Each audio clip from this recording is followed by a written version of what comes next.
Hi, I'm Jennifer from ZenGirl Fitness. I'm going to show all of you runners, and I'm sweaty from post-run, so sorry for my parents. I'm going to show you all of you runners a Piriformis stretch that will blow your minds, okay? So you're going to come to what I usually use, the treadmill, or if I'm running on outside, I'll come to like a railing. Should be a little higher than your hip. This one's pretty perfect. You're going to not cross your leg to the side, you're going to cross it over your body and bring it up onto the bar, right? So most important, you want to make sure your bottom foot's squared, your top foot's squared. So start there. Bend your knee, because most of us are not going to be able to go right into the stretch with a straight leg. So you're going to bend your knee, plug your hip, and you're going to slowly start to bend and straighten. And just keep plugging. You also want this leg really strong, so you don't want it hanging back here. So straighten it, pull that hip back, and then slowly start to bend forward. So bend and straighten, bend and straighten.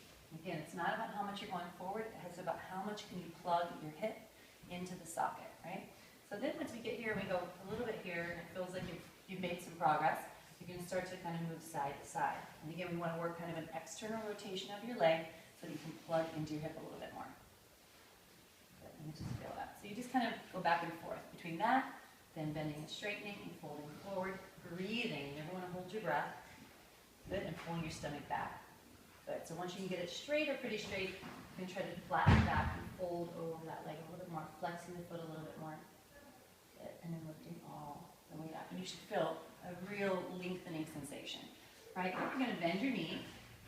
You're going to step forward a little bit. You're still square towards this foot. And now this is like a pigeon in yoga, but your knee's going to be a little bit further outside of your hip. So now you can kind of go side to side. You can go forward and back. And your foot's really kind of relaxed. You don't have to point or flex it. Flexing probably will get a little bit more into your hamstring if you want. Right? And then you can just kind of fold over, side to side.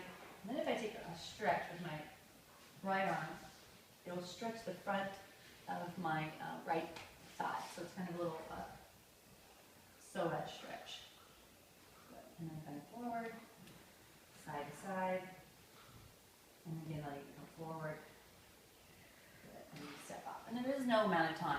Whatever you feel, like when you feel a release, that's when you stop. All right? Or when it's time to go, you stop. Take your same foot that you just worked, and you're going to bring it up onto the bar. So this is a great one, better than you holding your foot, because you can actually relax the leg.